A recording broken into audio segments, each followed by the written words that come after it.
पण इतकी वर्ष मला असं वाटतं तो जो काळ होता 2008चा 2007चा ज्यावेळी पक्ष निर्मितीपासून म्हणजे 2005 नंतर पक्षानं जेव्हा ध्येय धोरण ठरवलं एक साधारण 2006 पासून आंदोलनं चालू झाली होती. 2008ला 7ला तर अगदी पीकवर होती. अनेक केसेस अंगावर पडलेल्या आहेत. घरातून सांगण्यात आलेलं की बाबा आता बस झालं हे भरपूर. कारण एक सामान्य घरातला मुलगा आणि त्या देशपांडेंच्या घरातून काय प्रतिक्रिया होती?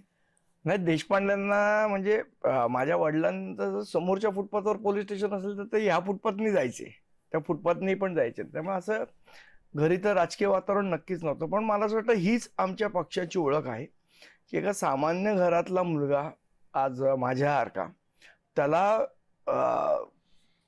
इतक्या पदापर्यंत आणून ठेवण्याची जर किमया कोणी केली तर ते पक्षाने केली. त्यामुळे निश्चितपणे लोकांना त्याच्यातनं प्रेरणा मिळते, स्फूर्ती मिळते की बाबा एक सामान्य माणूस जर होऊ शकतो तर आपण का नाही होऊ शकत.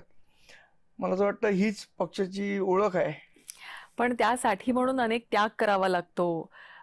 कुटुंबाला वेळ देता येत नाही किंवा बराचसा काळ हा आंदोलनं, चळवळी, रणनीती या सगळ्यांमध्ये आणि वेळप्रसंगी केसेस, कोर्ट केसेस, कोर्टाच्या पायऱ्या हे देखील अगदी मला असं वाटतं फार तरुण वयामध्ये तुम्हाला सगळं आणि फेस सर्वात करावं महत्वाचं लागलं. म्हणजे संयम आणि पेशन्स.